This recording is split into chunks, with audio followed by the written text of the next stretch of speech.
everybody! You're listening to Jedi Dropouts, where we like to keep it more geekly than weekly. I'm Ryan Taylor. And I'm James Moss. And we're back again. Gonna do a little preview of things to come this year, 2018. I mean, we're halfway through February, but who knows? But before we get into any of that, I think we should jump right into something exciting we're trying out here. We've got our first Jedi Dropouts mailbag. Woo! And I'm fucking excited to do this. We're gonna try this for every episode, so keep on sending your questions, your life advice, and such. So what do you think? You wanna hop right into the mailbag here? Oh yeah. Just to clarify, it's not a literal mailbag. I actually had someone message the Jedi Dropouts account and asked what the mailing address was. It's not physical mail. But if you want to send us physical mail, please do that. Yes. I'm lonely and need friends. That would be amazing. It would be amazing to receive actual mail. This guy should be good at video games. What? This guy should be good at video games. If you're going to send me a mail. Not better looking than me, though. No. So let's start off. We actually got 2 submissions from your girlfriend, Emily. Yeah. And I know you didn't want to answer this one, but I'm going to take this one for you. Emily wants to know, who killed Barry Allen's mom? I feel like there's a backstory here, so... Yeah. We were trying to figure out what to watch one day while we were eating supper. Yeah. And I was kind of on a high from watching the most recent episode of The Flash. Yep. And she had never watched the show before. Of course. Yep. And so I popped on Season 1, Episode 1. And she's still not completely hooked and everything like that, but we've been slowly plugging away at it. And usually we only do 1 episode per day. Yeah, okay. Like, that's kind of her compromise that we've hit. Like, she'll watch 1 episode a day with me. And she's interested enough to sit there and watch that 1 episode, but not enough. She's not invested enough to want to watch more than 1 episode. Mm-hmm. But she has been asking me a lot of questions and trying to, like, piece everything together before it happens. Like, she's trying to figure everything out. Yep. Like, who's this guy? What's going to happen with that character? Are these people going to end up together? Like, yeah, that the thing. And I kind of stopped telling her. Yeah, that's fair. But like, she doesn't care about spoilers. She never had. No. So for certain things now that I won't tell her about the show, she's hopping on Wikipedia and confirming whether or not she is correct. Gotcha. Yeah. Well, for anyone who doesn't want any spoilers here, major spoilers for the CW's The Flash follow. Okay. So Tyler Durden, played by Bruce Willis, shortly after murdering Barry Allen's mother, turns out to not only be the father of Luke Skywalker, but also is a figment of Edward Norton's imagination and has been a ghost the entire time. Okay, so if you didn't want spoilers for The Flash specifically, I mean, sorry, but hope that solves the issue. Yep. Emily also asked the second question. She wants us to name this superhero villain who is a man with wood chippers for arms and chainsaws for legs. I I had an answer to this almost instantly. Oh, did you? Okay. Yeah. She was on break from work, and she texted me, and she was like, I'm trying to be a supportive girlfriend, so I left a question on the mailbag thing. I hope it's a good one. I read it, and I told her, I was like, that is a good one, but I read it and instantly had an answer for it. I had to work for mine a little. You do yours first. Yeah, mine's not great. I was thinking about it, I was like, okay, so there's wood chippers for arms, chainsaws for legs. I can't think of anything clever, so how is it possible for me to make this guy more uncomfortable or unnerving? So I landed on the name Uncle Touchy. Because, yeah, it doesn't fix any of his problems. I don't know. What do you got? Dustin Woodford was your average child. What? Nothing spectacular about him. He wasn't a standout athlete, wasn't a standout student, not a genius, anything like that.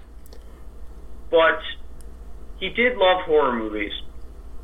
And being a bored teenager in a small town, him and his friends decided one day to go to a cabin in the woods and experiment with hallucinogenic drugs. While in the cabin, tripping on acid, Dustin began to think that he was possessed like Ash from The Evil Dead. After this, he quickly lost his mind and amputated most of his limbs. The ironic thing is, the one arm he had left did get infected, and he lost that too. Then, shortly after, he befriended a geek from the school who seemingly had no other friends, and they bonded over their love of horror movies, and the geek helped him design his wood chipper hands and his chainsaw legs, and thus Sawdust was born. Okay, how did you quickly come up with that backstory, and it took me a while to land on Uncle fucking Touchy? Jesus Christ. The name came to me first. Yeah, I kind of thought so. Then the alias. Sawdust. Or then the identity. Dustin Woodford. Yep. And then I just kind of spiraled from there. Oh, Jesus. Okay. Also because I was, like, in my, like, planning future tattoos mode. Yeah. And I was like, maybe I'd like to incorporate some of my favorite horror movie characters in either my free leg or my back piece. I was thinking, like, what ones I would like, and I was like, Pinhead, and Jason, and Chucky, and Ash from The Evil Dead. Yep. And so I kind of had Ash on the mind. Fair enough. And, yeah. Maybe Sawdust is the actual name, and Uncle Touchy is like the Earth 2 version. Okay. We got one here from Mitchell. Mitchell Clark wants to know what the worst superhero costume we've ever seen is. Halle Berry, Catwoman. I thought about going the movie route, and like Green Lantern's pretty high up there. Yeah.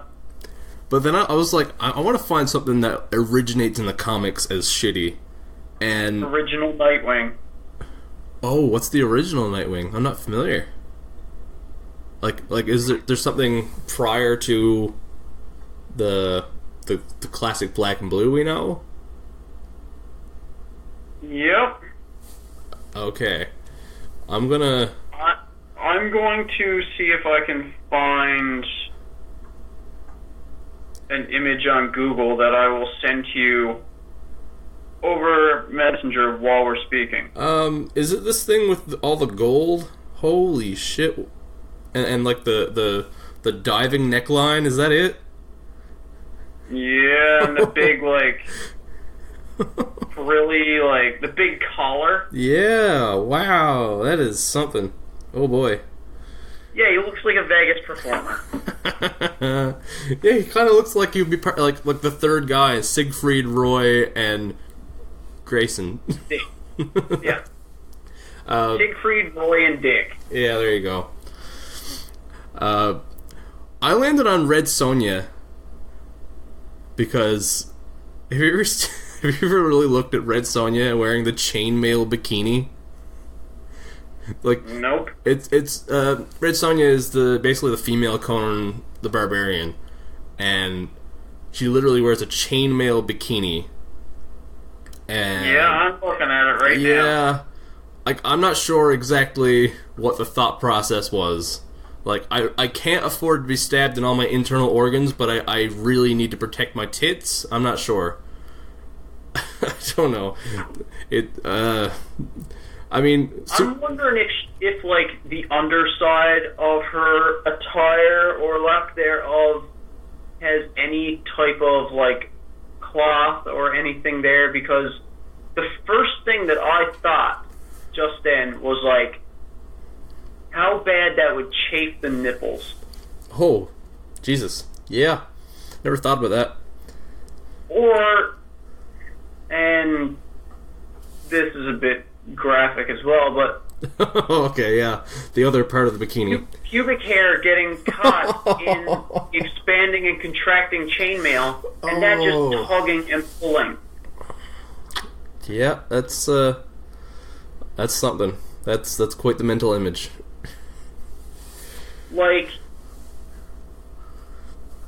it would just basically pluck all of your hair out.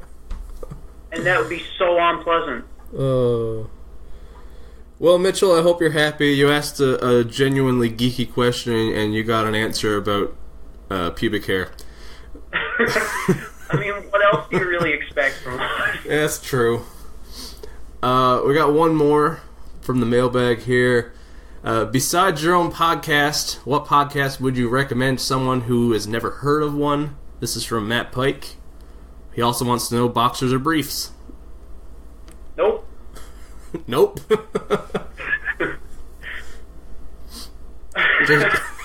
Neither. Go for a straight Homer Simpson answer there. Dad, boxers or briefs? Nope.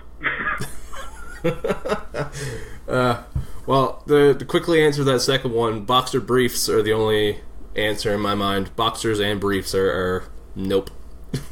You were technically right. I'm going for the amalgam universe of underwear.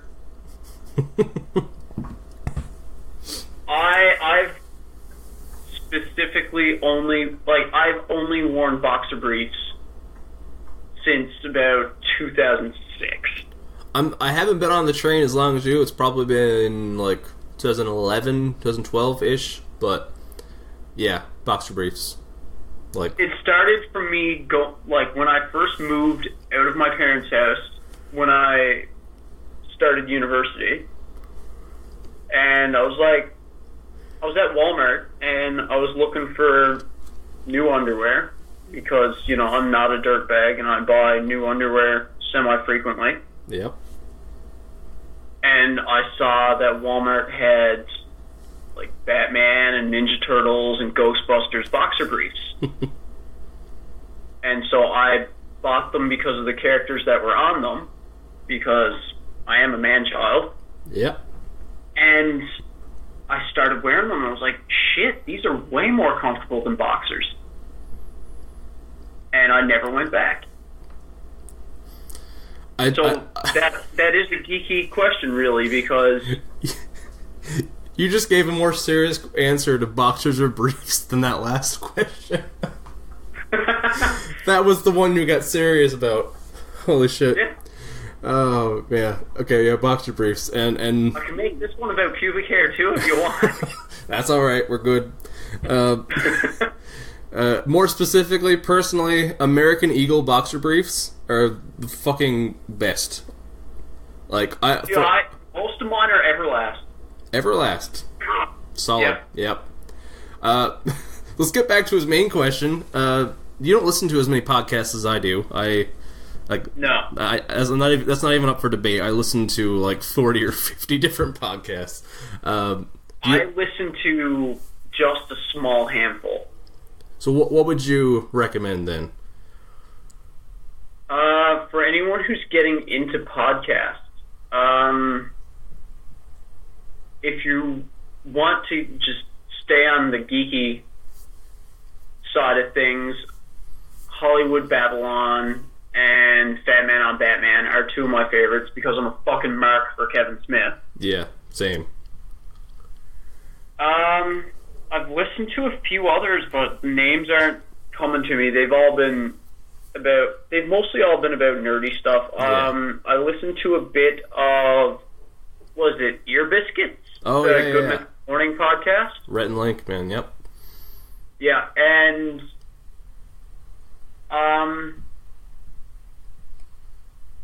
there's a few musicians that I've listened to a bit of the Joe Rogan podcast when he has certain guests on that interest me. Listened to a bit of the H3H3 podcast that they do. Okay.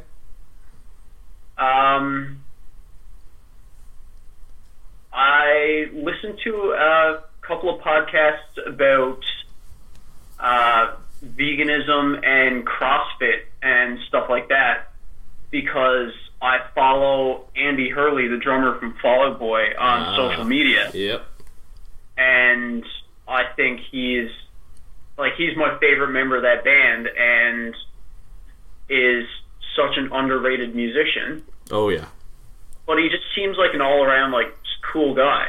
Yeah, for sure. Funny, smart, like, seems like a good, solid dude. Yep. And so I was just looking for interviews with Andy Hurley, and it was like, hey, here's Andy Hurley as the guest on this podcast talking about CrossFit and veganism. And I'm not vegan, I've never done CrossFit, but I was like, yeah, I'll listen to it just because I want to hear what Andy has to say about these things. And the podcast was actually pretty interesting. And if I can find the name of it, maybe I'll link it in the comments of this episode when it goes up. Nice. It's a really, like, okay, the way I look at it is there are so many different types of podcasts, and not everyone's going to like every type. I know people who, they don't really listen to comedy podcasts, they don't really listen to geeky stuff, they listen to, like, true crime and like, serious discussions, or like, even scripted, like, narrative podcasts, right? So, you really gotta, like, kind of, dip your toe in the water and see what kind of thing you're interested in listening to. And honestly, the easiest way is to find someone that you are a fan of and find their podcast, because so many people have podcasts these days. Yeah. From a recommendation point of view, my three favorite podcasts are Fat Man on Batman, as you mentioned, Geek News, Kevin Smith, Mark Bernardin, I love. The Wizard and the Bruiser, they do an hour to maybe 2 hour episode every week-ish, and they just do a deep dive comedic history of a specific geek topic. I mean, they've done Metroid, they've done Friday the 13th, Ninja Turtles, Frank Miller, Alan Moore. They go and they tell, like, from the very ground up the whole story, right? So that's a really fun one. And I like Puck Soup a lot. That's a hockey comedy podcast, so if you're not into hockey, it's not really for you. But honestly, I've got one I'm going to recommend to people, for people right now who want to hop onto a podcast. It's called Bunny Ears. It just started. There's 6 episodes in, so you could get in from the beginning. And it is Macaulay Culkin and his friend Matt Cohen. And it's very much like our podcast in that it's very loose. They do whatever they want. They talk about geeky stuff and food and wrestling and whatever. So if you like us, you might like Bunny Ears. Plus, Macaulay Culkin doesn't really talk in public much, so it's very, very interesting. And Word. yeah, that's what I got. I could list like another 20, 30 podcasts that I recommend, but those are my current recommendations. See, I kind of stopped listening to as many podcasts when I started watching more Twitch. Okay, yeah. Yeah. That's fair. Because I found a few channels on Twitch that there's 4 channels operated by the same group, and they do like speedrun races daily. Okay, yeah. So I just followed all 4 of them, and there's always at least one person running on this channel, and they're hosting a Key Sanity race of A Link to the Past for Super Nintendo right now. Nice. Which is bananas. Yeah. The game is randomized. Yep. So all the items in the game are random where they could be. Like, the first chest in your house when you wake up might be the hook shot. And you might not find your first sword until, like, 45 minutes in. And all the keys to all the dungeons are randomized. Nice. So you might be in Palace of Darkness and open a chest, and it might be a small key to Skull Woods. Okay. So you might not be able to get any further in Palace of Darkness until you go, like, wherever the items you found allow you to go and find more keys in other dungeons. Nice. So, like, sometimes you're triple dipping back in the dungeons. Yeah. Based on, like, where the keys allow you to go. And, I've seen some close races. I've seen a couple people soft lock the game, basically, by, like, opening the wrong doors and not having the keys to progress, and, like, you see the person they're racing against will, like, open the doors in a different order, and, like, there's an item that they need to progress through the game that's locked behind certain doors that they can't access anymore because they didn't have the right keys at the right time, and yeah, it's crazy. Sounds frustrating as shit. The average time for this is about 2 hours. Jesus. Yeah. Oh, it's nuts. I've gotten so invested in it. Like, it's to the point where there's certain runners that I'm becoming fans of and that I root for over others. Yeah. Nice. Yeah. So once I found that, I kind of stopped listening to as many podcasts. I'll kind of watch that while I do the dishes instead of listening to a podcast. Okay. I had a period like last spring, summer, not long after we started the podcast, where I had about 10 or 12 podcasts that I listened to every single week. And it got out of hand because it was just too much. And now I've got 40 or 50 podcasts that I listen to, but I pick and choose. Like, based on what they're doing or who the guest is. There's not many that I keep up with every week anymore. And with that, that's our first ever Jedi Dropouts mailbag. I think it went pretty well. We should do that again. Hell yeah. Keep them coming. Yeah. And we got one little conversation we need to have. I'd say it's got to be like 2 weeks ago now. Me and you were chatting on Facebook about The Thing, and the conversation was just too funny not to put up on the page. We were discussing how it must suck to have the Thing's powers, and so we decided to just think to ourselves what superhero we would least like to have the powers of. Yep. I was thinking about it for a while. As soon as my mind landed on this one person, I realized that was easily my choice. I said Cyclops. Because that's gotta like sure, if you're battling supervillains all the time, it's useful, but otherwise that's gotta fucking suck. Like, what does he do if he gets an eyelash in his eye? What do you how are you getting that thing out? I don't know. Like, can you imagine how bad that would be if you had allergies? Oh man. Exactly. Like, and if you didn't like, Cyclops' ability to control his powers is solely reliant on him crossing paths with Charles Xavier and Hank McCoy. Oh, yeah. So for the rest of us, we would just be, like, hoping and praying we find sunglasses that have ruby quartz fucking lenses and hoping that we don't, like, sneeze or bump into someone and they fall off our face. Yep. And, like, there's so many just very human things that could fuck that up. Like, what if you happen to be one of those people who sleeps with their eyes open? What if... I'm trying to think, what's another one? What if... it's terrible to say, but what if you're having a seizure or a stroke or something where you cannot control your human functions and your eyes are fucking wide open and you're destroying everything in your path? Like, it's so easy to fuck up everything as Cyclops. Yep. No, thank you. What'd you say?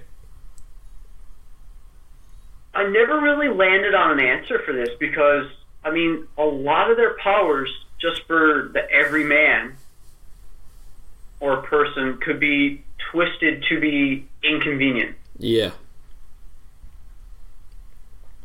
Like, I mean, so many of their powers are just like, like, that would have a downside. Like, in theory, it would be awesome, but, like, can you imagine having Jubilee's powers? Or Rogue's? The whole, like, in the comics, it's like, yeah, Rogue can absorb people's powers, but in the real world, if nobody had superpowers but you, and you had Rogue's whole, like, touching people absorbs their energy type thing. Yeah. Like, man, like, how many jobs would you not be able to do? Oh, lots. There's so many, like, almost every career, or every job I've had in my life, I would not have been able to do. Wait a second. If she absorbs the life of things, like, not sorry, the energy, not the life, but the energy, right? Yeah. If she was preparing food, would she would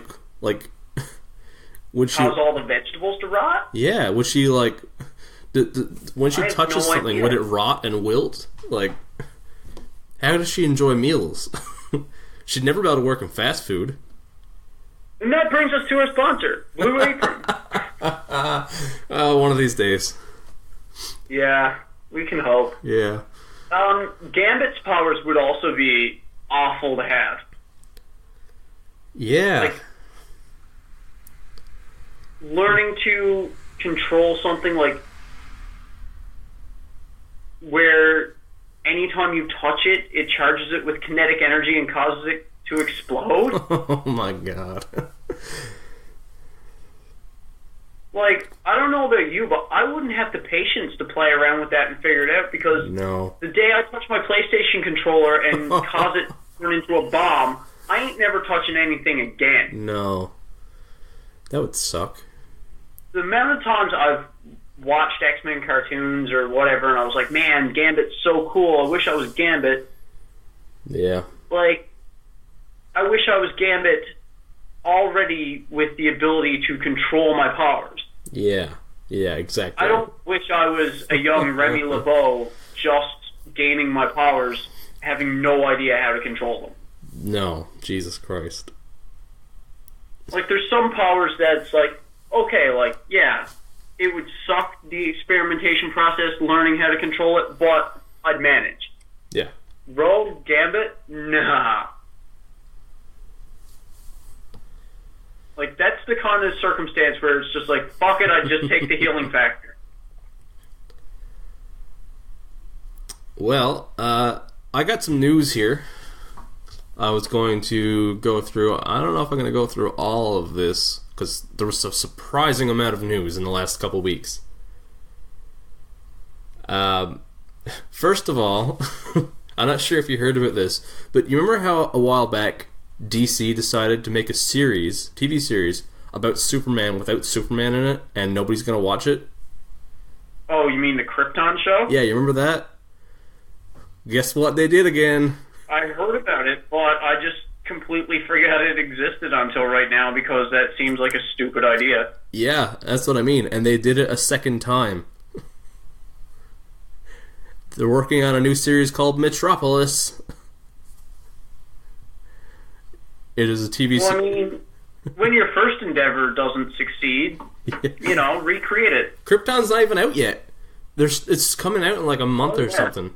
And they're working on a TV show called Metropolis, set before Superman, in Metropolis, focusing on Lois Lane and Lex Luthor. And nobody wants this. No, Like, if you can't sell... the thing that makes Lois Lane interesting is her affiliation with Superman, her relationship with Superman. Yep. Like, otherwise, she's just a really good reporter. She's a really good investigative journalist that wasn't able to figure out that the guy working right next to her that she had a fucking crush on was fucking Superman in glasses. You know what, though? Still a better reporter than anyone at Fox News. True. And Lex Luthor, yeah, he's the smartest guy on the fucking planet. But until Superman came into the picture, he was just a smart guy who really was just like any normal smart guy on Earth. Like, he was genius, tech billionaire, that's it. Yep. It wasn't until Superman came into the picture and he had this motivation to start being shady and expose Superman and beat Superman. Like, it's his whole raison d'etre. Yep. I just think it's like doing a show about Batman if his parents didn't die. Yeah. Oh, hey, remember that time... Shenanigans is Bruce going to get up to this week on Jersey Shore? Remember that time DC tried to sell us on a show about Gotham without Batman in it? And, you mean Gotham? Yeah, and nobody liked it. And Gotham is way more interesting than Metropolis. So how do they think this is going to work? Yeah, like, I watch Gotham. Oh, do you? Well, I've fallen behind now. Okay. I've watched the first 2.5 seasons out of 3. I watched the first season and I just decided not to go back. It's not the worst thing ever made. No. It's kind of interesting. I mostly watched it for the Riddler, to be honest. Yeah, he was pretty good. And I did enjoy what they did with Penguin. Yeah. But no, for sure. I don't know. Other than that, it was kind of like, okay. Yeah. DC, they haven't announced this. This is more so a rumor. But apparently Joaquin Phoenix is in talks to play Joker. In the Martin Scorsese origin movie.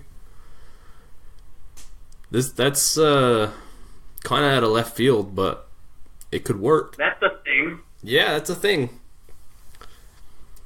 On the long list of DC movies that are apparently in the works. Maybe they looked at it as like, oh shit, look what playing the Joker did to Heath Ledger. Let's get someone whose brain is already broken so we don't have that blood on our hands. Oh, Jesus. I never thought about that. I mean, the dude has already publicly lost his damn mind. A few times, yeah. That time he got so in character in a movie that he convinced everyone that he was crazy or some shit. I can't even remember what that movie was called. It was like I'm Not There or something. Yeah. Yeah. So, what's he gonna be like playing the fucking Joker? I don't know. I don't like the movie might be good, but I don't know if this is gonna be good for him. I wouldn't be surprised if he outright launches a terror attack. Oh my god. Convinces himself he's the Joker and unleashes gas on people. Jesus, yeah. On the other side of things... Joker's a great character, but should only be method acted to an extent. Yeah. I feel like they need to stop doing the realistic Joker, because that's messing with people. They need to go like the Cesar Romero, over-the-top sort of direction, maybe. Like, Mark Hamill does that style, and he's fine. Yep. You know. On the other side of things, there is a new movie in talks with Marvel. There's a secret X-Men related movie being worked on. The working title is 143. The script is being written by Brian Michael Bendis himself, and it is apparently being directed by Tim Miller, the director of Deadpool. Fucking A. The rumor is it's a Kitty Pryde solo movie. Ooh. Yeah, right? And the rumor is that because of the Uncanny X-Men issue 143 is a story about... It's basically Alien, but with Kitty Pryde. So, that's a thing. And I did a bit of my own research just to see. I went through X-Men and Fantastic Four related comics to see what other issue 143s were. So the other options that I've come up with myself, but are a Fantastic Four versus Doctor Doom story, because there is a big Doctor Doom story in Fantastic Four 143, or an Alpha Flight movie, but I doubt that'll happen.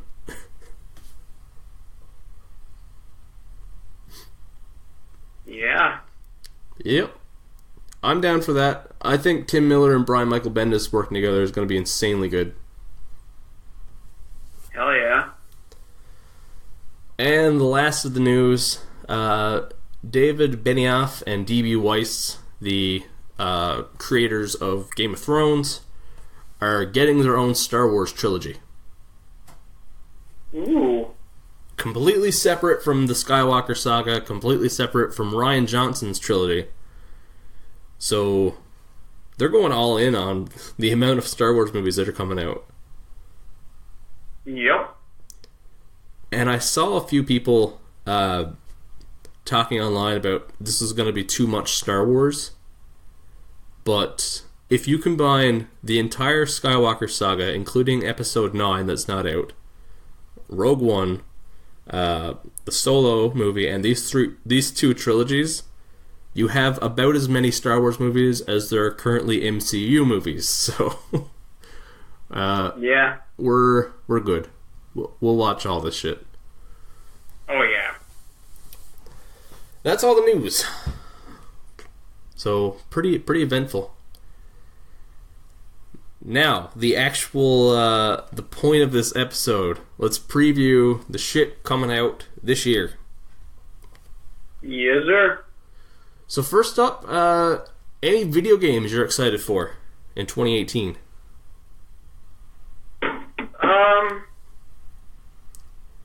Or is I it... just picked up Dynasty Warriors 9.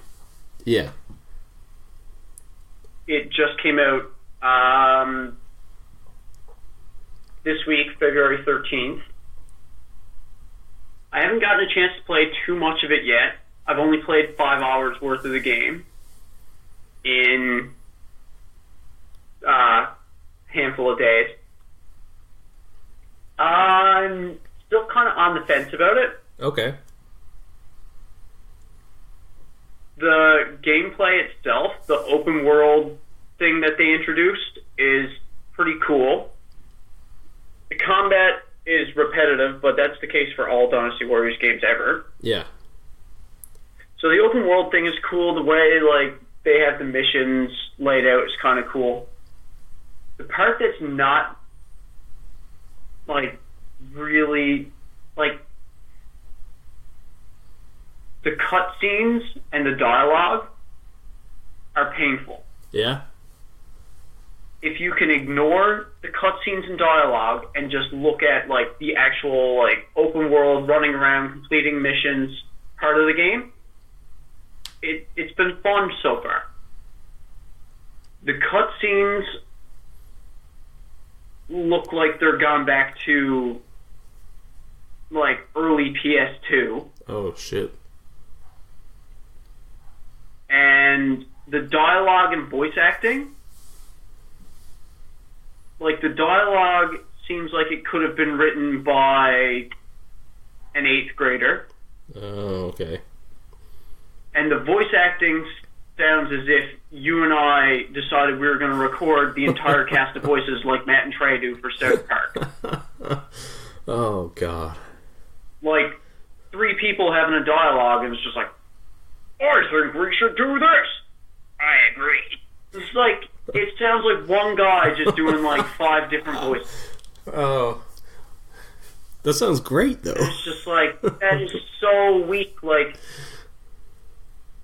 6 through 8 in Dynasty Warriors have amazing cutscenes. Like, they're straight up like a CGI movie. And it's just so good. And most of the voice actors from 6 to 8 like remained the same. So it came to be ingrained in my head like, this is what Zhao Yun and Guan Yu and Zhang Fei sound like. Oh, okay. And then to turn on this game and hit story mode, and within the first minute and a half, hear these characters sound not only nothing like they did in the previous 3 entries, but sound like I recorded the voices myself by just like making up voices for people. Yeah. It's just like, ugh. Fair enough. It sounds like the voice director never, like, didn't hire any of the previous talent and had never played any of the previous games. And just looked at each character based on their physical appearance and was like, this is what that guy sounds like. Hmm. So, like, yeah, the cinematics and the voice acting are bad enough that, like, the first long one at the beginning of the game, I honestly considered returning the game. Wow. But then, like, after I suffered through that, and I do mean suffered, and actually started playing the game, it's been 5 hours of me just running around the open world on a horse, finding materials to craft items and beating down thousands of enemies and hunting wolves, and it's been fun since I mashed my way through that first painful dialogue. Nice. So, yeah. If you think you can get through that dialogue and shit, I'd check out this game. I've seen 2 different people review it so far. IGN gave it a 5.6 out of 10. Yeah. Said it was very mediocre. Jules from What Culture reviewed it, and he gave it 2 separate ratings. One for newcomers to the series and one for fans of the series. And one of his ratings was 3.5 stars out of 5. The other one was 4 stars out of 5. But he had very similar complaints to what I'm having.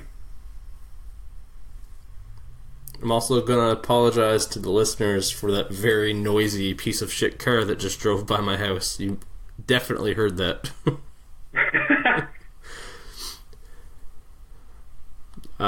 So what you're saying is the game you're most excited about this year is the one that you almost returned? Yeah, I'm kind of waiting to see what Nintendo's going to be putting out the rest of the year. Yeah, that's true. I mean, I'm excited that they're releasing the Mega Man X games on PlayStation Network for PS4. Nice. Even though most of them came out in the mid-90s. Yeah, I have a similar thing. They're doing a Street Fighter collection. I can't remember the exact name on it, but it's like every variation of the first couple Street Fighters. Like every single Street Fighter 2 is included in the collection. And it's actually available on Xbox One, which is surprising to me because it's usually a PlayStation thing. So, yeah. There's that. Yeah. The only new game that I am possibly going to buy, because I don't buy a lot of new games anymore. I don't game like I used to. Soul Calibur 6 is coming out this year. And I've learned recently that the only games I ever put any time into are fighters, so that's the one. Like, they're putting out a Pokemon game for the Switch. I don't know if it's coming out this year. I'm just reading through the list of games they've confirmed for this year with no release date yet, just to see. The Switch could have a big year. We just don't know when stuff's coming out. Like, there's the Pokemon game, there's the Metroid they're working on. Apparently there's a Worms game coming out. Nice. I love Worms. Yeah. A new Fire Emblem game I never really got into, but man, I haven't played much, but the ones I played were so fucking good. I've heard a lot of good things. I just haven't got around to it. I'd recommend Awakening. That was the first one I played. That was a pretty good starting off point. Very, very fun. Like, the story is great, sure, and all that stuff, all that side stuff, but the actual gameplay, the combat system is so fucking fun. It's addicting. It really is. Yeah, I'm just waiting to see what they do with Pokemon, because they've already said that they're not doing any more handheld. Oh. Pokemon, like no more for the 3DS. Yeah. Next one's going to be for the Switch. So I'm waiting for more details on that, and I think that's going to be what finally gets me to buy a Switch. You gotta have the newest Pokemon machine, man. Yeah. And hopefully it redeems Sun, Moon, Ultra Sun, and Ultra Moon. Yeah. Because I kind of feel like when those games came out, they were already saying that they were phasing out Pokemon for handheld and that they were going to make the jump to Switch for the next one. Yeah. So I think they were just kind of just like, fuck it, we're not going to put as much effort. Like, they just lazily made those games because they were just kind of phasing them out. Yeah, they sort of phoned it in. Yeah. I feel like that was the case for those games, so I'm still trying to be optimistic about whatever they're going to do for Pokemon on the Switch. Yep. And hopefully that comes out in 2018, or we get details about it in 2018, and that'll be what gets me to buy the Nintendo Switch. You know what we should do? We should we should do an E3 special. We should. After all the E3 announcements. That's yeah. Yeah, that's something we should do. Okay. Let's move on to TV shows of 2018. Yes. For the first time in a long time, I'm not keeping up with new TV shows. Like, I've got my couple shows that I'm watching, but like, for years, I tried out most new shows, even if it was just a couple episodes. And I've decided that this year I'm going to slack off on that and go back and watch TV shows that have finished that I never got around to. So, cool. I just finished Twin Peaks, and it was pretty fucking awesome.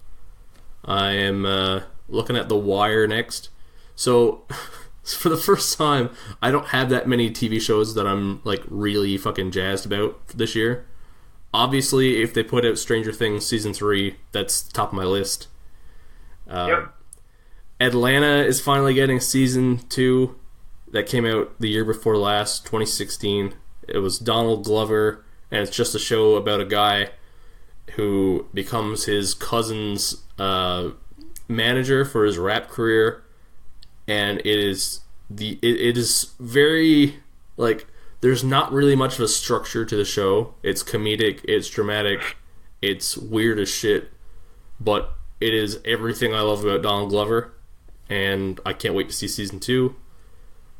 And out of the new confirmed TV shows, I just can't wait to see Castle Rock, because they're just taking everything Stranger Things, Jesus, Stephen King, and throwing it into a TV show together. And I can't wait. Have you heard, we talked about Castle Rock before, right? I think so. That's the one where like they have the rights to like, I don't know, 15, 20 different Stephen King books, and they wrote a story set in Stephen King's Maine, combining books.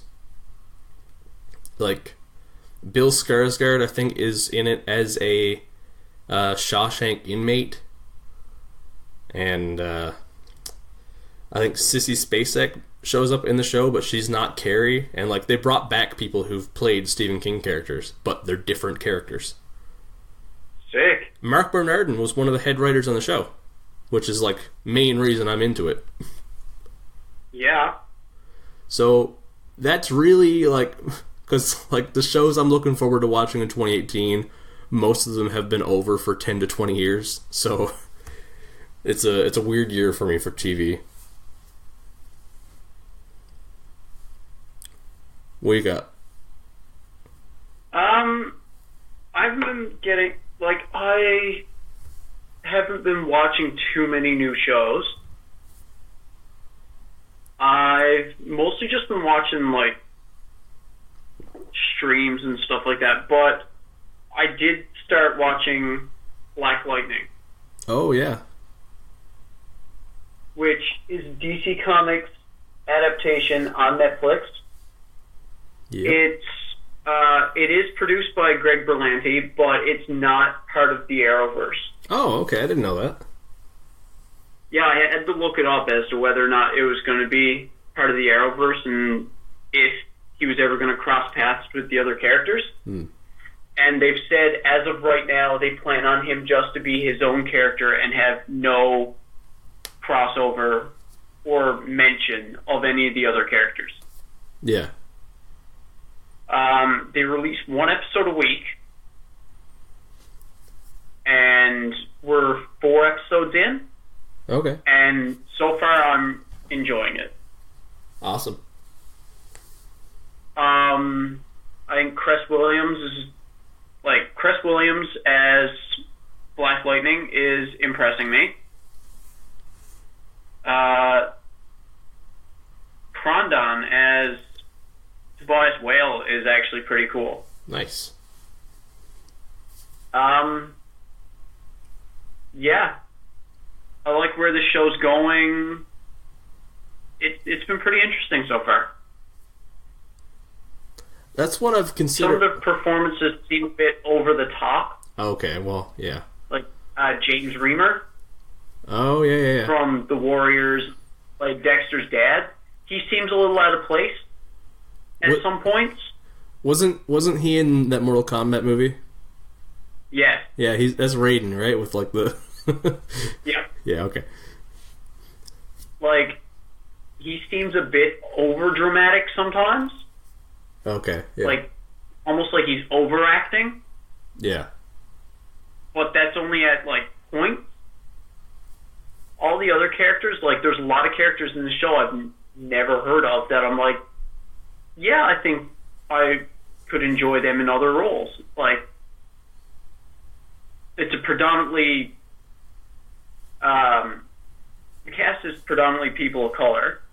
Yeah. Because, well, the setting. Of course.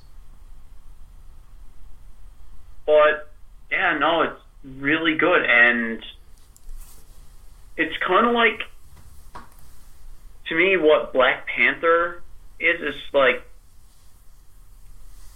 and it's a movie or show that is just good and happens to have a predominantly black cast, and it's exposing me to a lot of actors that I'd never heard of before that I'm like, yeah, they're good, they're interesting. I would follow more of their work. Yep. And yeah, What? I'm definitely going to continue watching Black Lightning because it's a good show, not just because of the color of skin of the actors. No, of course. They just happen to be, people of color. Yep. But it's a good show. I find it's well written so far. I mean, it might shit the bed towards the end of the season, but hopefully it maintains. And yeah, Black fucking Panther. Nice. Well, I think that sets up a pretty good segue right into our first movie of 2018 we're going to talk about. Yep. So just to preface this, the list is not exactly our most anticipated so much as it's the 10 movies coming out this year that just seem the most relevant to this podcast and us. Yeah. And I mean, if we were to do anticipated lists, most of these would probably make it on there anyway. Yeah. So yeah, first up, of course, Black Panther came out today.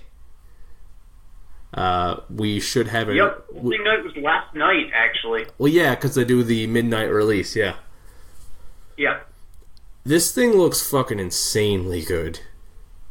Like, so good. The cast is just amazing, and I can't get over it. I've been listening to that soundtrack for the last week, and it's like the best album I've heard in a while. I'm a big hip hop head, and Kendrick Lamar basically wrote or organized most of the album, and it's so fucking good, and I can't wait to watch this movie. Oh yeah, I'm so excited for it. I'm waiting until Monday to go see it. Yep. Because Emily was off last night, but I worked last night, and now I'm off until like my next shift is Tuesday, so I'm off for 4 days now. But Emily is working 12-hour day shifts today, tomorrow, and Sunday. So we decided like 2 weeks ago, when we were comparing our schedules, that we were going to do a belated Valentine's Day thing where we're going to go out for supper and then go see Black Panther immediately after. Nice.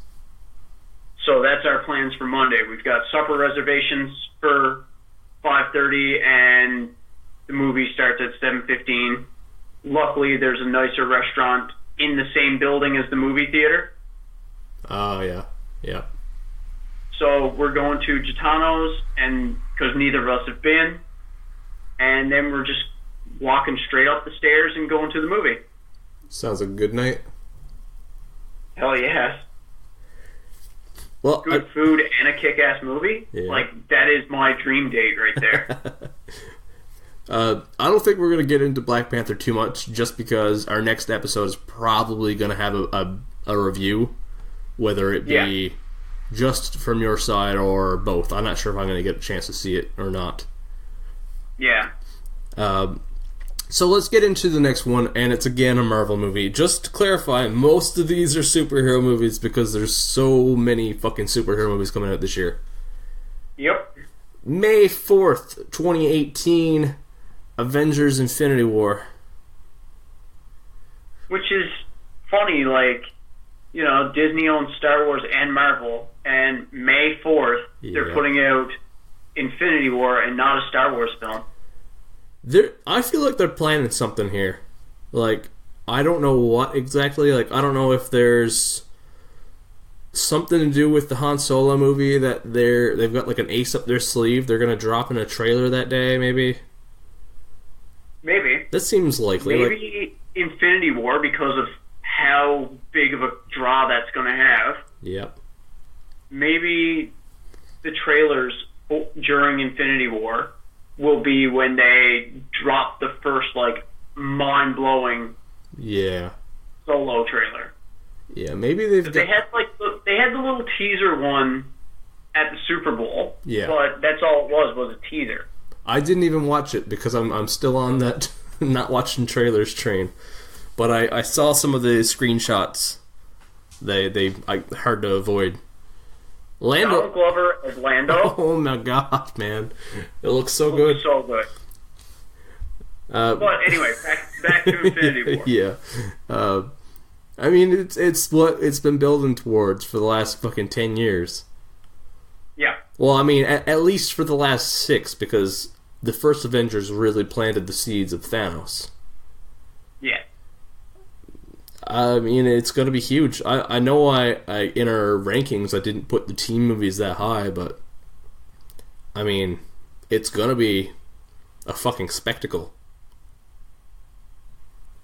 Oh, I can't wait. And the Russos know how to make a good movie. They do.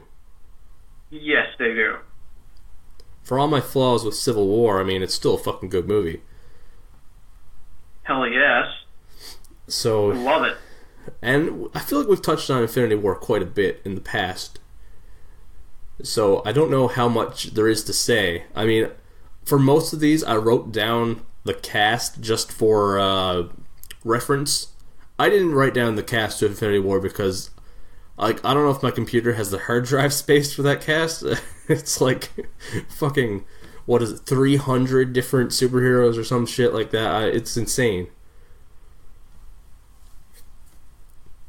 Like, obviously, that's a little bit of an exaggeration, but I feel like the number is actually staggering. Have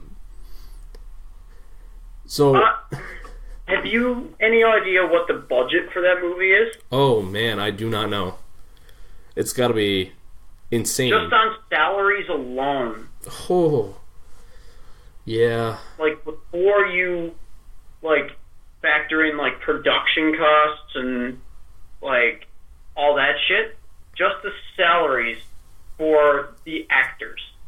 Man, I cannot fucking imagine. Like, Robert Downey Jr. alone. Yeah, he's expensive. Goddamn. Yeah. He's pretty expensive for someone who appears as a CGI character a lot of the time. Yeah. My question for you is, do you have a prediction on Stan Lee? Oh, what is he going to be? Like, how are they going to...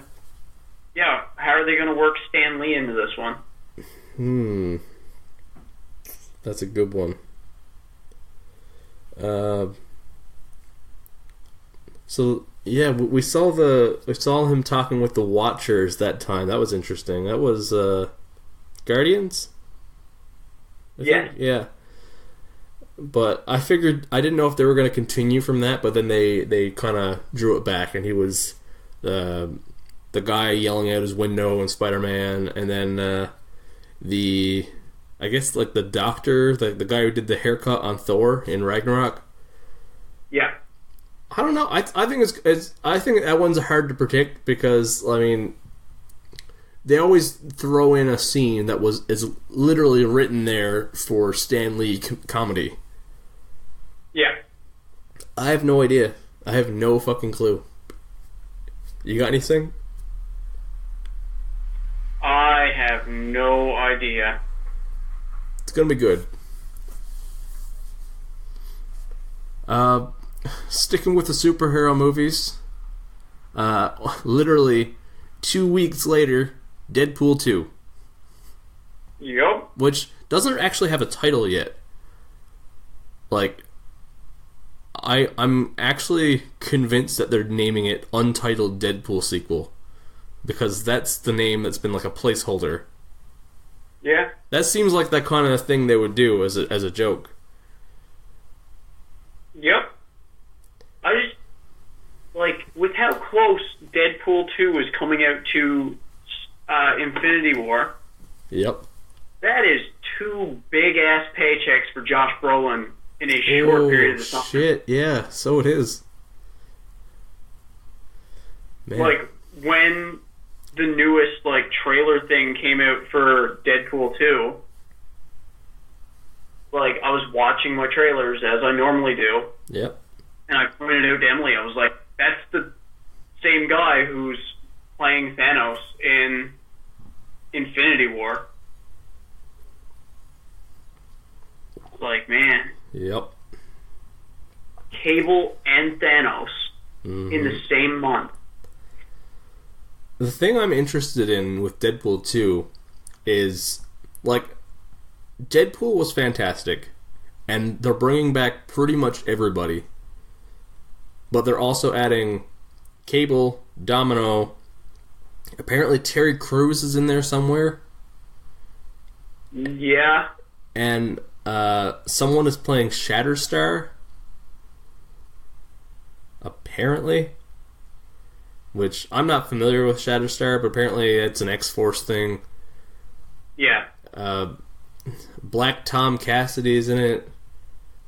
Like, it's gonna be good. You know it's gonna be good. If it's anything like the first one, it's gonna be fucking fantastic. Yeah. They would have to... I don't know if they could fuck this up if they tried. Yeah, because if they purposely tried to fuck this movie up, people would still probably laugh at that. Yeah, exactly. And, man. This is a big month. Avengers Infinity War May 4th. Deadpool 2 May 18th. 1 week later, Solo, A Star Wars Story on May 25th. Yep. It's fucking insane. Oh, yeah. Ron Howard stepping in to direct. Donald Glover as Lando. Man. I can't fucking wait. It's Star Wars, so it already has my money. Yeah, exactly. Like, honestly, if there is a... 3 big movies, and all 3 are coming out under the same umbrella. They're probably the 3 biggest movies of the year. Yep. Realistically. And they're all Disney properties. Yep.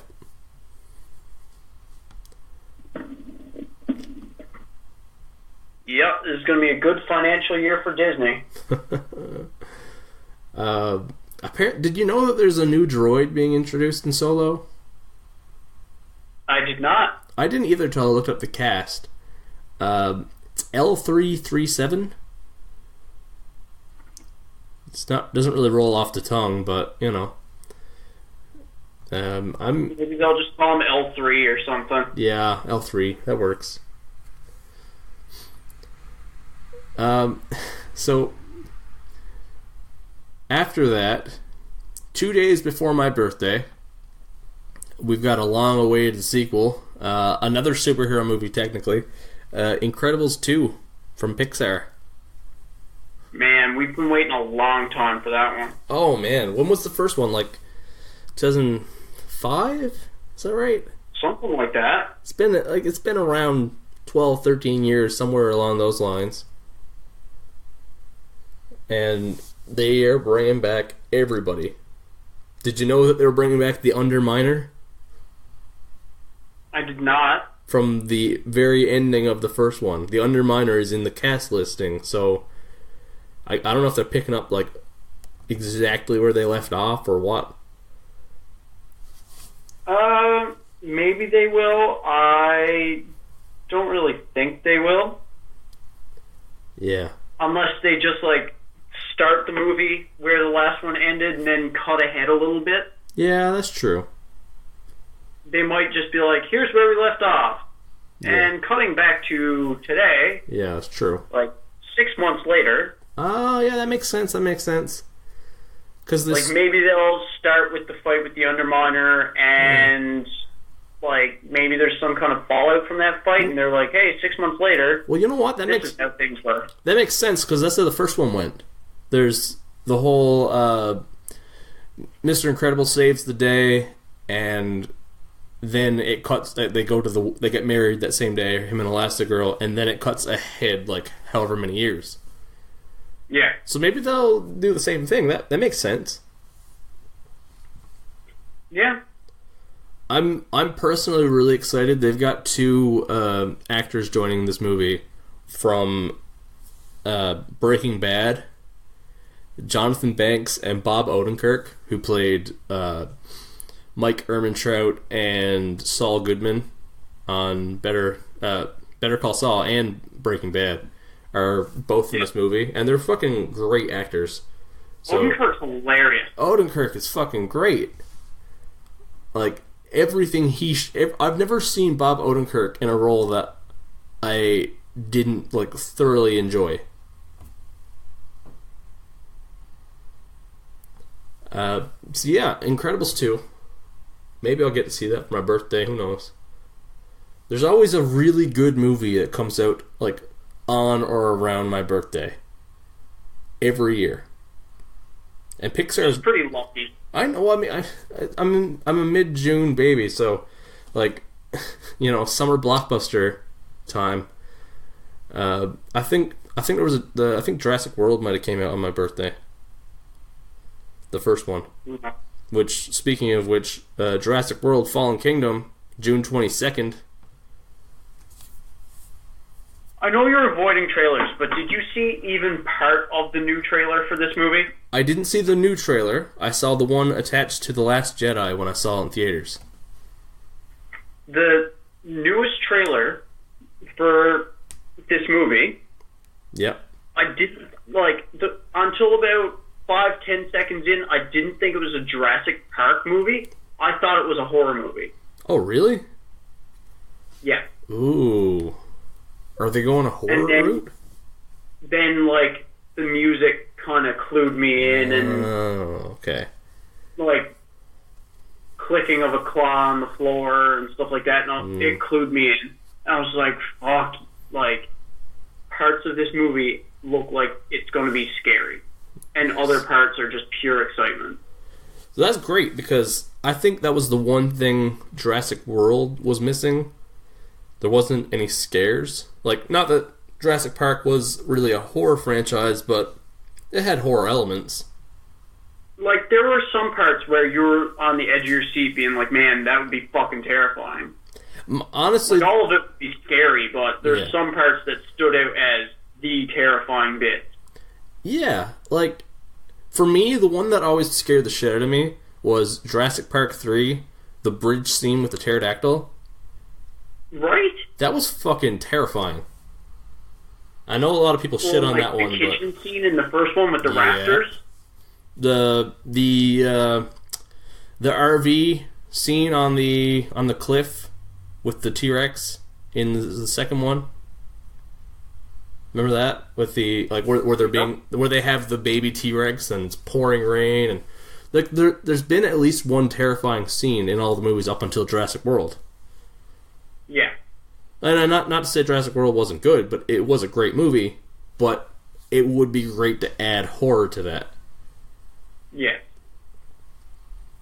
And just like Incredibles, this one is adding so many great new actors to the cast. James Cromwell is fucking fantastic. Justice Smith from The Get Down. I love The Get Down. I know it got canceled on Netflix, and not a lot of people watched it. But Justice Smith and the whole cast of The Get Down are amazing. I'm really excited that Rafe Spall is in it. And if you want to know who Rafe Spall is, he shows up in all of the Simon Pegg, Nick Frost, Edgar Wright movies. He's in every one of them. You know, in Shaun of the Dead, I'm gonna amuse myself a little here. In Shaun of the Dead, the scene where Shaun goes to work, and there's that one teenager who's like talking on his cell phone and being a shithead. That's Rafe Spall. and I think that guy's hilarious, and he's going to add to this movie. But Jeff Goldblum. Yep. Dr. Ian Malcolm. I mean, what, like, honestly, I'm... Oh, that's a question. Are you more a fan of Ian Malcolm or Alan Grant? That is a tough question. I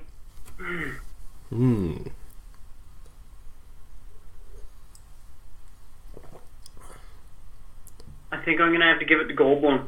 Yeah? Yeah. It is tough. Like,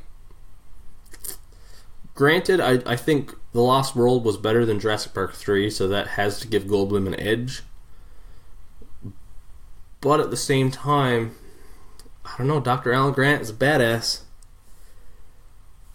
Sam Neill. I'd probably lean Malcolm too. That's not taking anything away from Sam Neill. No.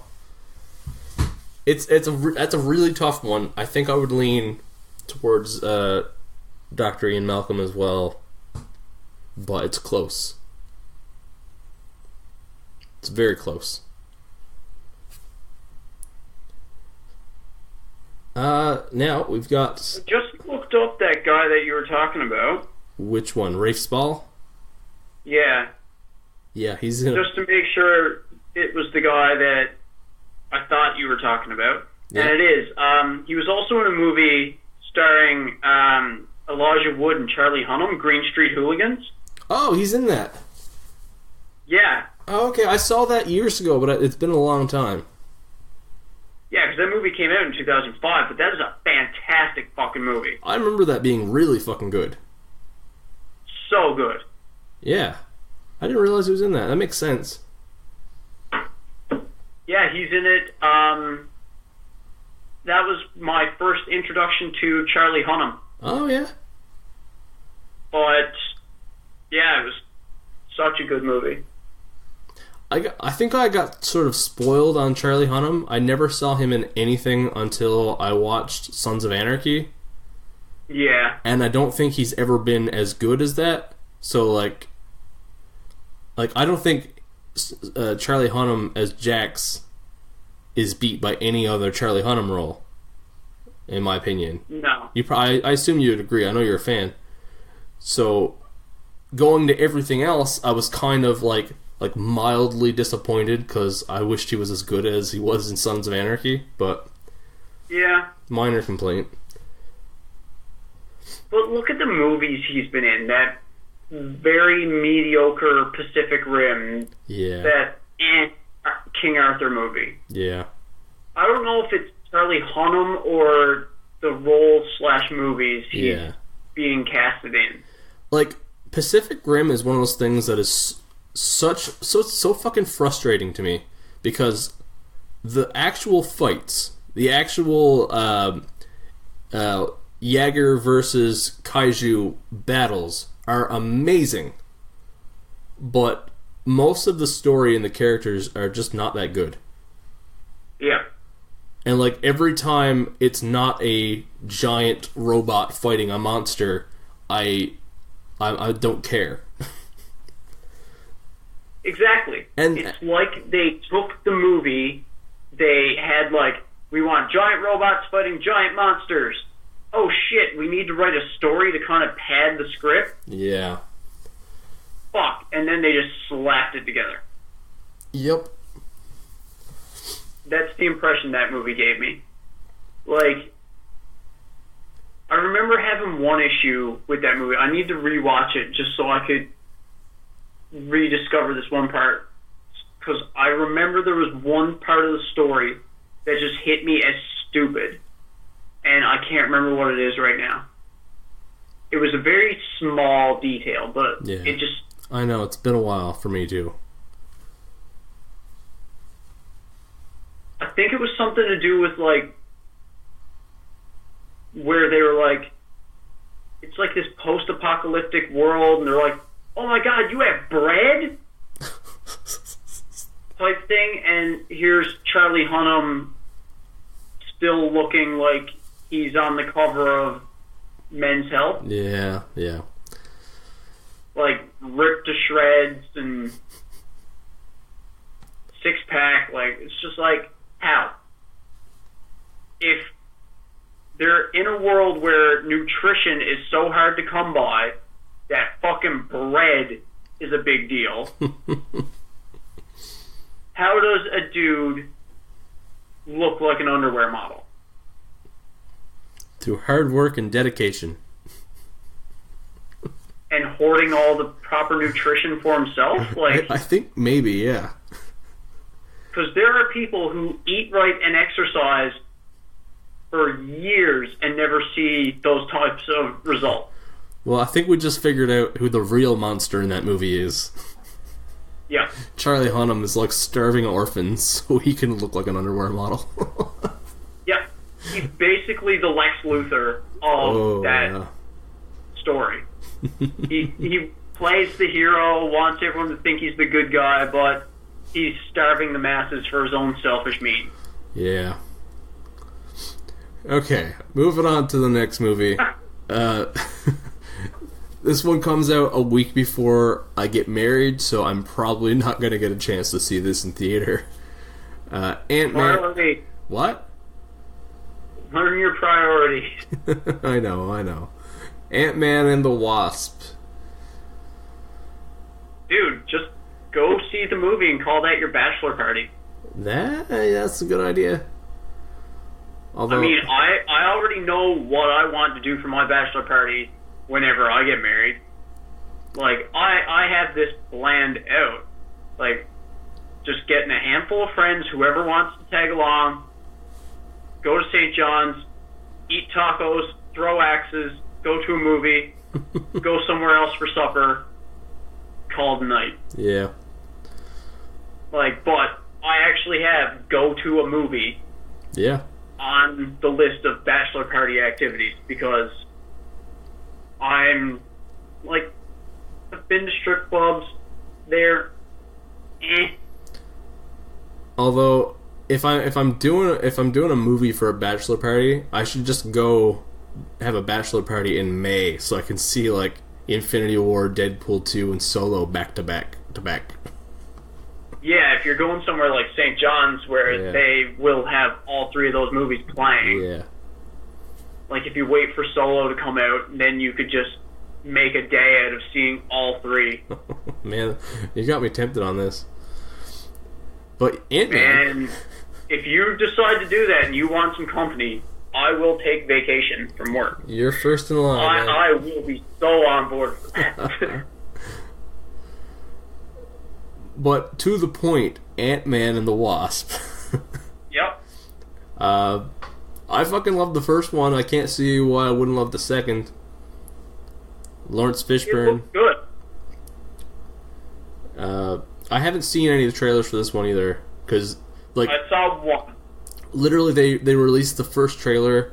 I think it must have been like the day after I decided I wasn't watching trailers. But I mean, they got the whole gang back. Everybody but Corey Stoll, because Yellow Jacket met an unfortunate fate in the last one. Yeah. But I mean, they're adding the Wasp. Michelle Pfeiffer and Lawrence Fishburne are showing up. It can't be bad. And this character Ghost, I'm not familiar with Ghost, but Ghost looks pretty interesting.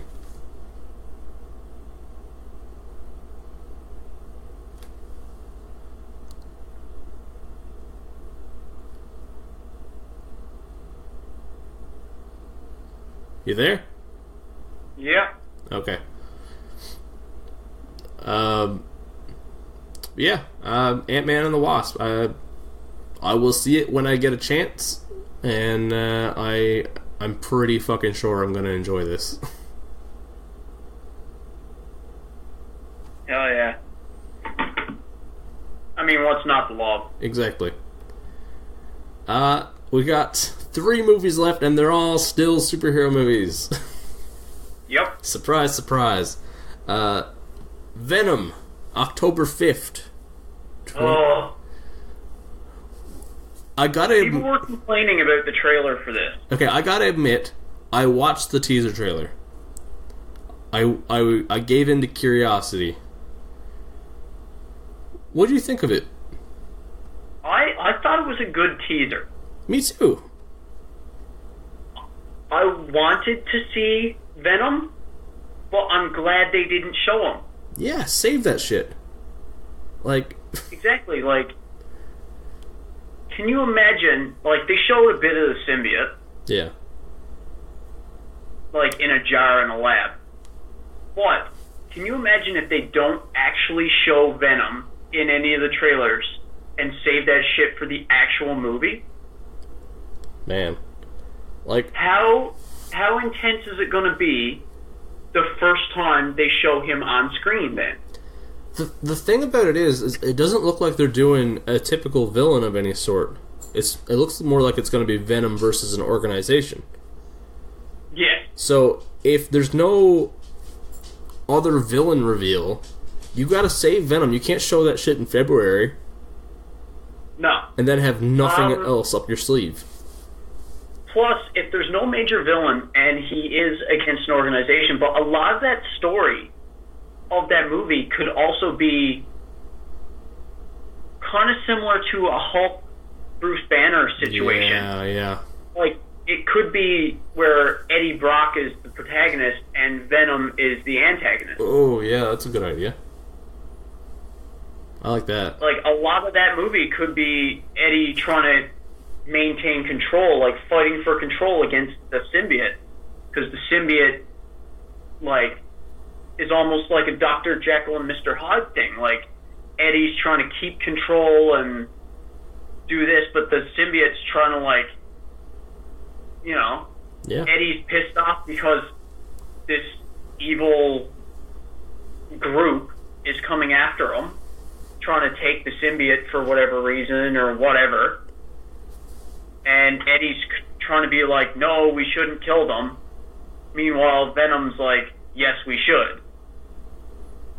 Yeah. Like, if they approach it from that angle, like, Venom could very easily be the antagonist, being the devil on Eddie's shoulder, wanting to, you know, act on his more violent impulses and shit like that, while Eddie's trying to keep himself under control. Sounds good to me. I would definitely go see a movie like that. Like, they don't have to have any other superpowered people in the movie at all. And I would go see the shit out of that movie. Yep. Me too. I'm there. Oh, yeah. Moving right along to the only DC movie of the year, Aquaman. Just in time for Christmas, December 21st. I think I'm more excited about this than you are. You definitely are. I'm a big Aquaman fan. I'm actually wearing my Aquaman t-shirt right now. I like Aquaman a lot. Admittedly, not as much as you, but we were talking about this just before we started recording about how you recently saw Justice League. Yes. And you enjoyed the Aquaman character in that movie more than I did. Yeah. And looking at the cast, like, I'm excited for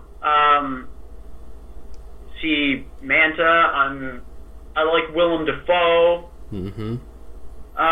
Patrick Wilson's in it, and I don't know what the fuck it is about Patrick Wilson, but like, he's not a bad actor, but every time I see him, I just want to fill a pillowcase with dead batteries and beat him with it.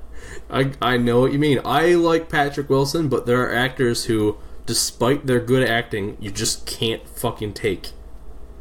No. Sandra Bullock, like, again, is for me. In the Insidious movies, he was good in the Insidious movies, and I just something about him, I just can't. I just see him, and I'm just like, ugh. I just want to punch him. Yeah, I hear you. And I can say that because Patrick Wilson will never hear this. And if he does hear this, I'm sure maybe you're a good guy, and you aren't a bad actor, but there's just something about you that, maybe we can go get a pizza and talk about it. I don't know. And record it for this podcast. So if you ever feel like dropping by, Patrick Wilson, we can hash things out, and we can work. I'll even pay for the pizza. That seems hardly fair. I don't care. Yeah. I'm really excited to see Graham McTavish in this. They haven't revealed what he's playing, but Graham McTavish, he played I cannot remember the name of the dwarf from The Hobbit.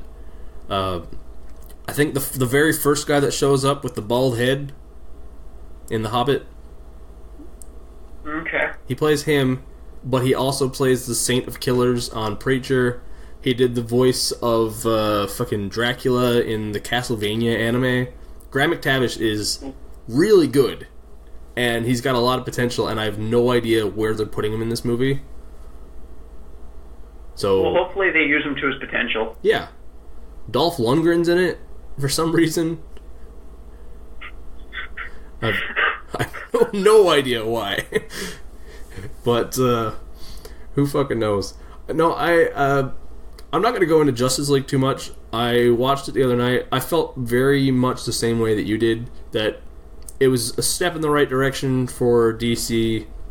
Better than probably most of the other DC movies, aside from Wonder Woman, but still not perfect.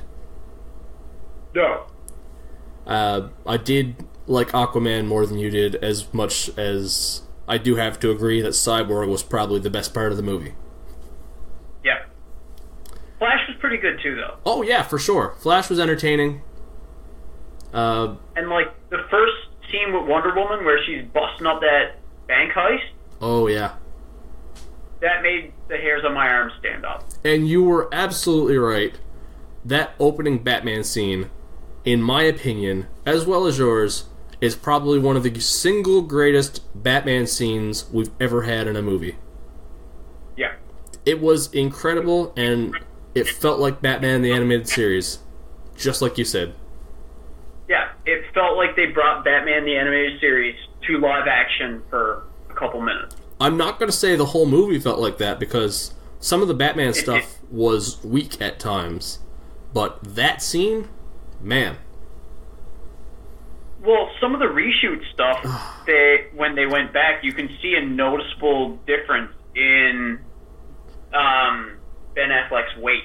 Yeah. The scene in... Because, I mean, like, you shoot a movie like that, and you put yourself through all this rigorous training and stuff like that, and you get fit, and it's grueling, and it takes a toll on you. And then as soon as you stop shooting that movie, you're like, oh my god, I can fucking relax and be a semi-normal human again. Yep. And so you're not as stringent with your diet. You still work out, but you're not pushing yourself quite as hard. Yep. And you lose a bit of that physique. Yep. In Ben Affleck's case, he gained a bit of weight. Yep. And not to blame him for it, it's kind of glaring when you watch it. Yeah, and like, I mean, if I was in this situation and I was expecting, okay, I'm done with this movie, I'm gonna let myself go a little bit. Oh boy. They'd never get me back in the suit, man. To get the phone call and be like, hey, we're doing reshoots. Shit, do I have time to fucking get jacked again for this? No. Honestly, alright, I'll be there. Honestly, if it was me, like, you would see in certain shots where, like, oh, look, the suit doesn't even do up the whole way. Right? Like, in my case, I would just lose weight. Because it'd be like, Jesus, why is the fucking cowl flopping around on his head? Why is it covering his eyes? What's happening? Oh. Why is he constantly having to adjust the suit and pull up the pants? Oh man, that's good. We got one more movie. I feel like this one's still not on as many people's radars as it should be. Coming out the same day as Aquaman, which is interesting. Spider-Man Into the Spider-Verse. An animated fucking Spider-Man movie starring Miles Morales. Oh. About fucking time. Right? Just in time for Christmas, and it looks insanely good. And Shamik Moore from The Get Down is voicing Miles. I should probably mention, I don't know how to pronounce his name. I think it's Yahya Abdul Mateen II is Black Manta in Aquaman. He's also from The Get Down. This whole year is just filled with guys from The Get Down. I fucking love that show.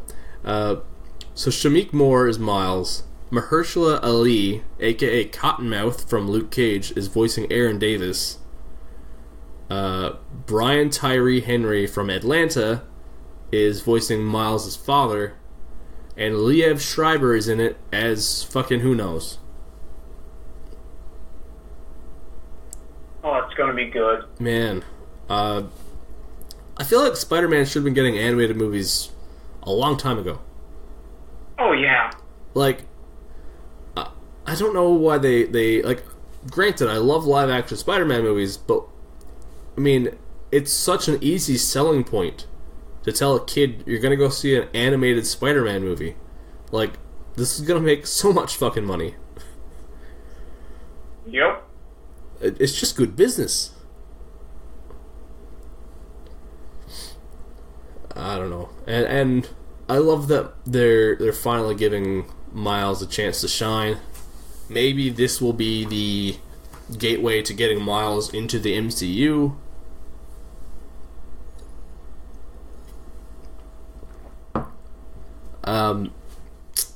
And that is that's our 2018 movie preview. Obviously, there's a lot of good ones that we didn't include here. Like the new Insidious movie. Oh yeah, that's right too. And the new to circle back to TV shows we're excited for. We're supposed to be getting Young Justice Season 3 this year. Oh, that's a good one. Yep. That's right, I forgot all about that.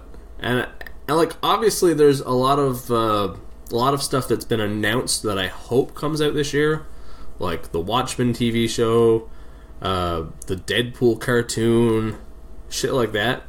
But until I see a premiere date, I'm being cautiously, I'm waiting. But any movies we didn't touch on that you're like real fucking hyped for? Or? Not that I can think of off the top of my head. The only one for me that is honestly the movie I'm most excited for this year is Ready Player One.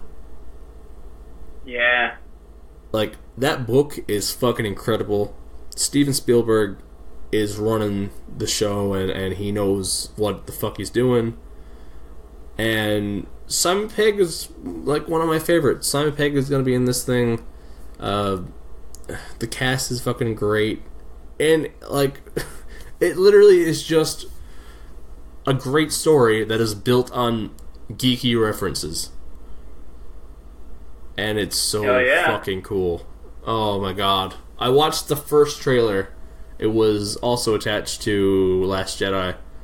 And, like, just seeing shit like the Iron Giant and, like, the fucking the bike from Akira and the shit in action is just so fucking cool. The DeLorean, man, that's the one I'm fucking hyped for. Oh, that's gonna be so fun. But yeah, I guess that's a wrap on our 2018 movie preview.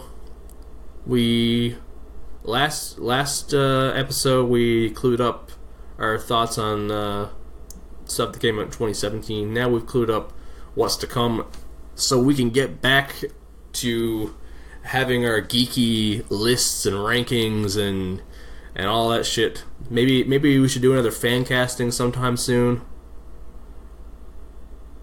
Yeah.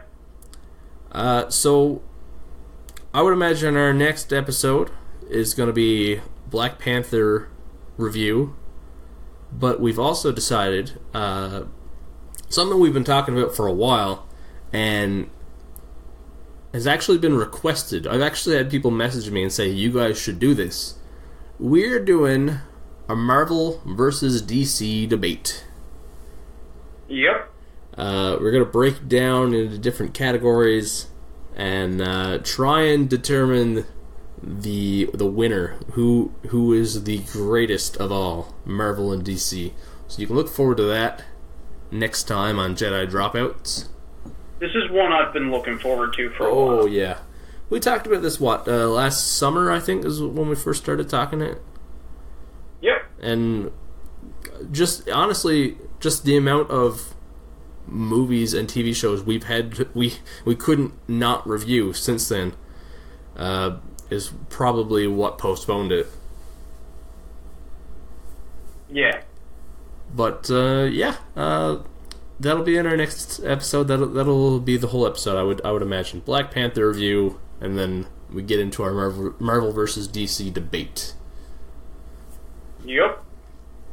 And we'll do another mailbag, I guess. I really enjoyed the mailbag. I don't know about you, but I think we should do that again. The mailbag was fun.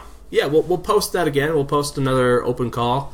Anyone listening to this, you can literally just any time, like even if you haven't seen us put a call for it out, just if you think of something you want to ask us, be it life advice, you want relationship advice, sure, we'll do that.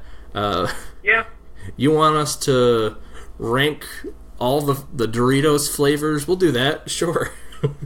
Like, hell yeah. Yeah, we'll answer everything and anything that comes to mind. If you want us to debate ketchup versus mustard, I'm on board for that. Yeah. Although I don't like either, but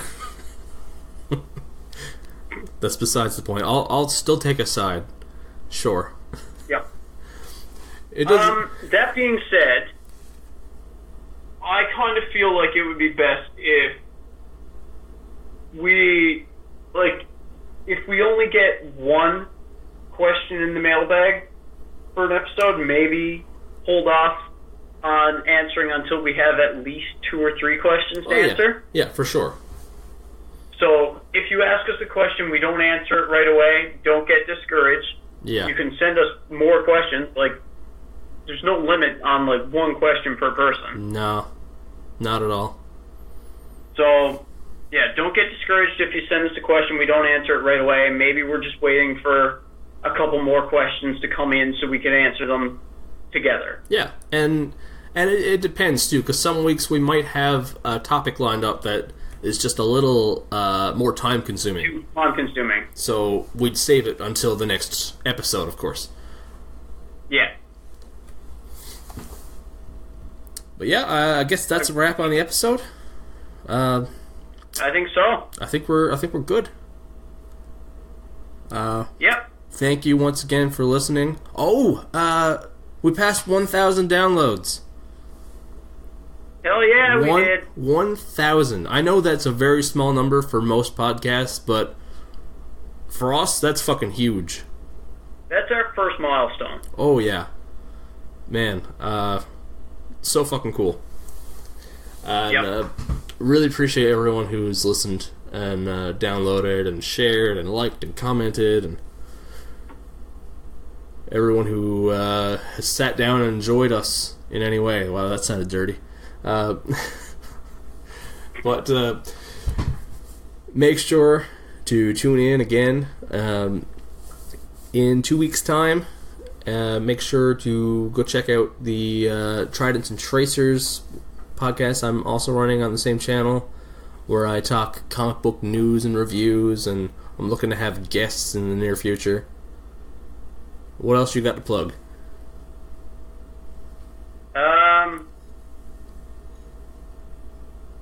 I'm a little slow right now uploading the ukulele things, but that's just because life. They are going to keep coming up. I am going to finish the game. Yep.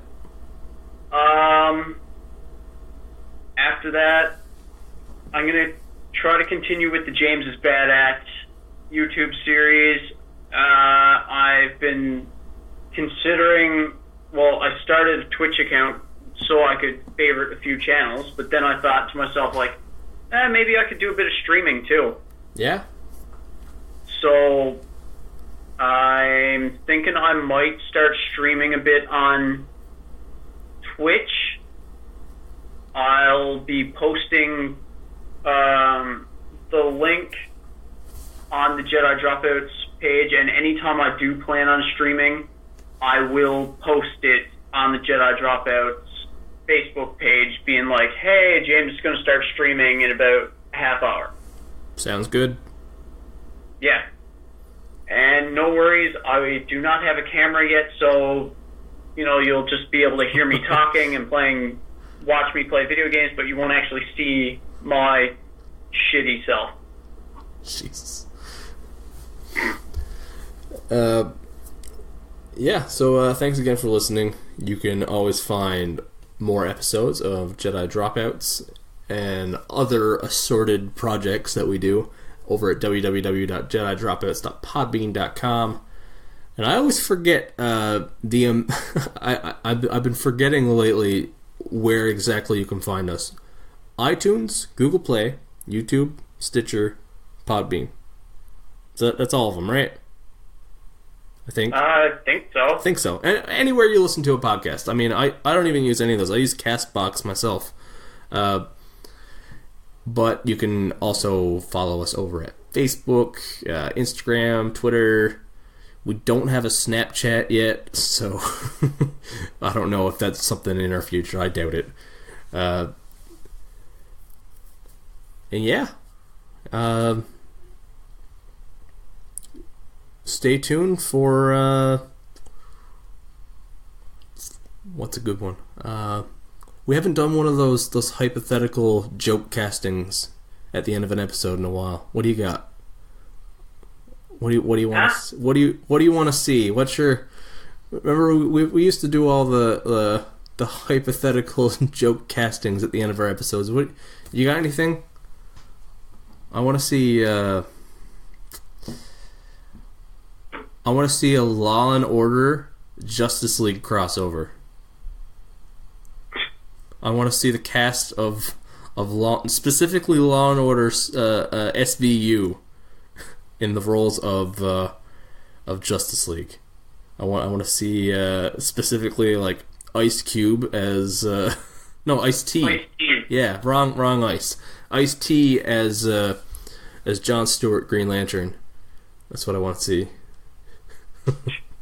That's the only casting choice that I pieced together before you said that. Yeah, I can't remember any of their other names. I know the lead character is like Olivia Benson or something. I don't remember who plays her.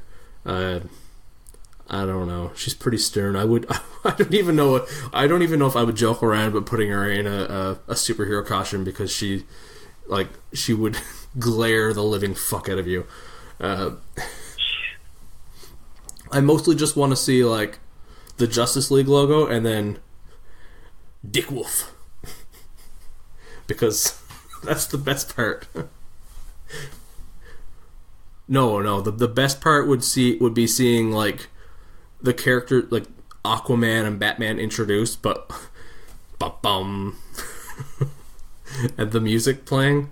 That would be the best part. Like. Personally, I've been crossing my fingers for a reboot of of Nightmare on Elm Street. Oh yeah? Yeah. Starring? Because I really think that Gary Busey would make an interesting Freddy Krueger. You know what's funny about that? You don't even need to tell him he's in a movie or do anything at all. Just film Gary Busey. Like put a camera in his house for like 2 days. Yep. And then just film the rest of it and apply like Freddy Krueger makeup to Gary Busey in post, and they would work. 'Cause yeah. Like, Jesus, the dude used to be an okay actor until he got back from Lobotomy Island. Oh, man. Busey, like... man, Busey is something else. The man... Like, one of my favorite Family Guy cutaways is Gary Busey talking to himself in the mirror. Yeah, that's a good one. I love that one. Oh, man. Like, they had him on one of the Comedy Central celebrity roasts, and oh my god.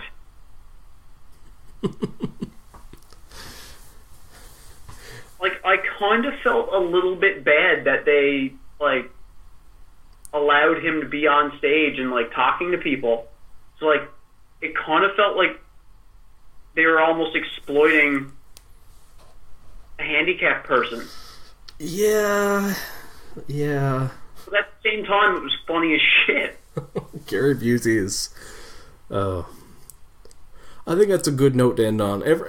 What we want you to do this week, we want you to just go Google a picture of Gary Busey and just sit down and stare at that for a while and see how you feel. I mean, that's enough to give you nightmares.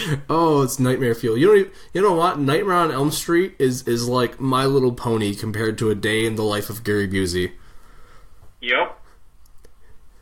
Well, thanks for listening.